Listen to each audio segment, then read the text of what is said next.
विद्यार्थी मित्रांनो, आज आपण आपल्या इयत्ता चौथीच्या इंग्रजीच्या पाठ्यपुस्तकातील पहिल्या युनिटमधील 5वा लेसन ऑनेस्टी बिल्ड्स ट्रस्ट हा पाहणार आहोत. याचा अर्थ असा होतो, प्रामाणिकतेमुळे विश्वास निर्माण होतो. पाठाला सुरुवात करण्यापूर्वी आपण एक प्रश्न पाहूया. How did you feel on returning a lost pencil to your classmate? याचा अर्थ असा होतो की तुमच्या वर्गमित्राला त्याची हरवलेली पेन्सिल परत करताना तुम्हाला कसे वाटेल? आता अर्थातच तुम्हाला आनंद वाटेल, पण हे इंग्रजीत कसे सांगायचे? I felt very happy and satisfied, म्हणजे मला आनंद वाटेल व समाधानही वाटेल. प्रश्न दुसरा, did you ever dare to admit your mistakes to your parents? How, म्हणजे तुमच्याकडून एखादी चूक झाली असेल तर तुम्ही ती तुमच्या पालकांसमोर कबूल केली आहे का आणि कशी? तर याचे एक उत्तर मी तुम्हाला इथे देत आहे. Yes, I once accidentally broke a cup.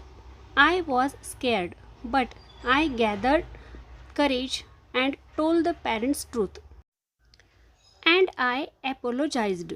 So they didn't get angry and appreciated my honesty. म्हणजे याचा अर्थ असा झाला, एकदा घरी माझ्याकडून चुकून एक कप फुटला. मी खूप घाबरलो, परंतु मी साहस एकवटले व माझ्या पालकांकडे माझी चूक मान्य केली. त्यांनी माझ्यावर रागवण्याऐवजी माझ्या प्रामाणिकपणाचे कौतुक केले. आता आपण या पाठाचे वाचन करूया व यावर चर्चा करूया. रीड अँड डिस्कस म्हणजे वाचा आणि चर्चा करा. अगोदर आपण या पूर्ण पाठाचे वाचन करून घेऊ व त्यानंतर यावर आपण थोडक्यात चर्चा करू. One day, young Pawan was walking along the road near his village. While playing, he found a coin lying on the ground. He was very happy. With that coin, he thought we could buy sweets. Pawan ran home and showed the coin to his eye. I looked at the coin and gently asked, Pawan, is this coin yours? Pawan replied, No, I found it on the road. I became serious but spoke lovingly. She said, Then this coin does not belong to us. Someone must have lost it. Keeping it would be wrong. Pawan felt a little sad. He really wanted to buy sweets. But I held his hand and said, Being honest is more important than being happy just for a moment. She took Pawan outside and asked him to announce loudly that a coin has been found. After some time, a poor man came and said he had lost his only coin. I asked him a few questions and then returned the coin to him. The man thanked I and Pawan with tears in his eyes. Pawan understood that day that the truth and honesty bring real happiness. Though he did not get sweets, he felt proud and happy. या पाठाचा आपण थोडक्यात मराठीतून अर्थ पाहूया. पवन नावाचा लहान मुलगा एके दिवशी त्याच्या गावातील रस्त्यावरून जात होता. खेळत असताना त्याला एक कॉईन सापडतो. त्याला तो कॉईन सापडल्यावर खूप आनंद होतो आणि त्याची मिठाई खरेदी करण्याचा तो विचार करतो. पवन घरी जातो आणि त्याच्या आईला तो कॉईन दाखवतो. आई त्या कॉईनकडे पाहते आणि हळुवारपणे विचारते, पवन, हे पैसे तुझे आहेत का? पवन म्हणतो, नाही, मला हे रस्त्यावर सापडले आहेत. मग आई जरा गंभीर होते, परंतु प्रेमाने त्याला विचारते, जर हा कॉईन तुझा नाही तर तो नक्कीच कोणाचा तरी असेल आणि कोणाचा तरी तो हरवला असेल. आपण तो ठेवून घेणे चुकीचे आहे. पवनला जरा वाईट वाटले. त्याला त्या पैशाची मिठाई घ्यायची होती. आईच्याही लक्षात येते. आई त्याचा हात हातात घेते व त्याला म्हणते, प्रामाणिक असणे हे क्षणासाठी आनंदी होण्यापेक्षा जास्त महत्त्वाचे असते. आई पवनला घेऊन बाहेर येते व मोठ्याने ओरडायला सांगते की मला एक कॉईन सापडला आहे. काही वेळाने एक गरीब माणूस येतो आणि म्हणतो की माझा कॉईन हरवला होता.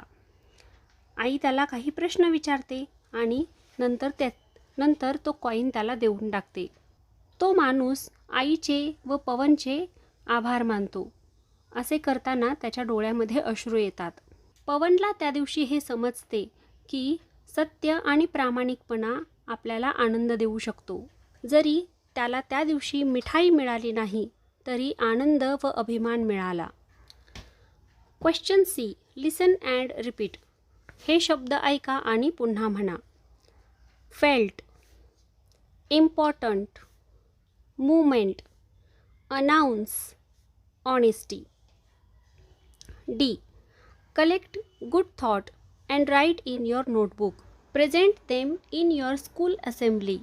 म्हणजे काही सुविचार मिळवा व ते तुमच्या वहीत लिहा आणि शाळेच्या परिपाठामध्ये ते सादर करा. Truth and honesty bring real happiness. असा एक सुविचार आपल्याला इथे दिला आहे. मी आणखी छोटे छोटे 5 सुविचार तुम्हाला सांगणार आहे. ते तुम्ही तुमच्या वहीमध्ये लिहून घ्या. Slow but steady wins the race. Stitch in time save the 9. Well begun is half done. Be a rainbow in someone else cloud. Lost time is never found again. यातील पहिल्या सुविचाराचा अर्थ असा होतो, जो न थांबता सतत प्रयत्न करतो तोच शर्यत जिंकतो. दुसऱ्या सुविचाराचा अर्थ असा होतो, वेळीच 1 टाका घाला आणि उरलेले 9 टाके वाचवा. तिसऱ्या सुविचाराचा अर्थ असा होतो, एखाद्या कामाची चांगली सुरुवात करणे म्हणजे ते काम अर्धे पूर्ण करण्यासारखे असते. चौथ्या सुविचाराचा अर्थ असा होतो की एखाद्याच्या ढगाळ आयुष्यातील इंद्रधनुष्य व्हा. 5व्या सुविचाराचा अर्थ असा होतो, गेलेली वेळ पुन्हा येत नाही. Question E. Add Y to the given word to make a new word. Make a sentence using the new word. म्हणजे दिलेल्या शब्दापुढे वाय जोडा व नवीन शब्द तयार करा आणि त्यापासून एक नवीन वाक्य तयार करा. एक उदाहरण इथे दिले आहे, ऑनेस्ट. ऑनेस्टला वाय जोडून शब्द झाला ऑनेस्टी आणि त्यापासून वाक्य तयार केले आहे, honesty is the best policy. आता इथे आपल्याला 4 शब्द दिले आहेत. त्या 4ही शब्दांना आपण वाय जोडू व त्यापासून एक वाक्य तयार करू. पहिला शब्द आहे रेन. रेनला वाय जोडला की शब्द तयार होतो रेनी. यापासून वाक्य असे लिहूया, that was a rainy day. दुसरा शब्द आहे डर्ट. डर्टला वाय जोडला की शब्द तयार होतो डर्टी. यापासून असे वाक्य लिहूया, डोंट वेअर डर्टी क्लोथ्स. तिसरा शब्द क्लाउड. क्लाउडला वाय जोडला की शब्द तयार होतो क्लाउडी. यापासून वाक्य लिहूया, द वेदर इज क्लाउडी. चौथा शब्द आहे हेल्थ. हेल्थला वाय जोडला की शब्द तयार होतो हेल्दी. यापासून वाक्य तयार करता येईल, always eat healthy food. Question F. True or false. म्हणजे चूक की बरोबर ते लिहा. इथे आपल्याला 3 वाक्ये दिली आहेत व प्रत्येक वाक्याच्या समोर एक बॉक्स दिला आहे. जर हे वाक्य बरोबर असेल तर तिथे ट्रू लिहायचे आणि जर वाक्य चुकीचे असेल तर पुढे फॉल्स लिहायचे. पहिले वाक्य, आई टॉट पवन टू लाय. म्हणजे आई पवनला खोटे बोलायला शिकवते. हे वाक्य चुकीचे आहे, त्यामुळे पुढील बॉक्समध्ये आपण लिहिणार फॉल्स. दुसरे वाक्य, I was loving and caring. आई प्रेमळ आणि काळजी घेणारी होती. हे वाक्य बरोबर आहे, म्हणून इथे लिहिणार आपण ट्रू. तिसरे वाक्य, Pawan learn good values from his mother. Pawan त्याच्या आईकडून चांगली मूल्ये शिकला. हे वाक्यसुद्धा बरोबर आहे, म्हणून इथे आपण लिहिणार true. Question G. What would you do if you found money on the road. आता तुम्हाला इथे विचार करण्यासाठी एक प्रश्न विचारला आहे की जर तुम्हाला रस्त्यावर पैसे सापडले तर तुम्ही काय कराल. आता या पाठाच्या शिकवणीवरून आपण असे शिकतो की जर आपल्याला काही सापडले तर आपण ते कोणाचे आहे हे विचारावे आणि त्यांना परत करावे. आपण असेच उत्तर इथे तयार करून लिहूया. उत्तर असे तयार करता येईल.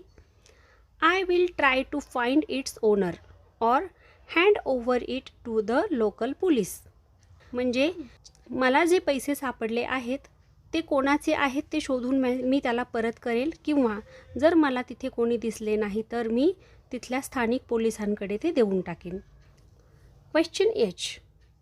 Read the following statement and analyst the questions that I may ask. म्हणजे हे पुढील वाक्य वाचा आणि त्यावरून असा विचार करा की आईने काय प्रश्न विचारले असतील. आई asked him a few questions. आईने त्या माणसाला काही प्रश्न विचारले. Is this your coin. हा कॉईन तुझा आहे का. How much money was lost.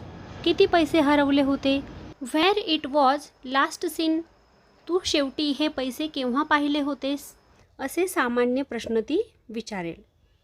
तर बालमित्रांनो, आता आपण आपल्या पहिल्या युनिटमधील 5वा लेसन ऑनेस्टी बिल्ड्स ट्रस्ट हा पाहिला. यावर आधारित प्रश्नांची उत्तरे देखील पाहिली, पाठाचा अर्थ समजून घेतला. या पाठाचे तुम्ही वाचन करा. मी दिलेल्या प्रश्नांची उत्तरे तुम्ही तुमच्या वहीमध्ये लिहून ठेवा. हा व्हिडिओ जर तुम्हाला आवडला असेल तर व्हिडिओला लाईक करा. हा व्हिडिओ तुमच्या मित्रांना शेअर करा व असेच नवनवीन व्हिडिओज पाहण्यासाठी या चॅनलला सबस्क्राईब करा. थँक्यू.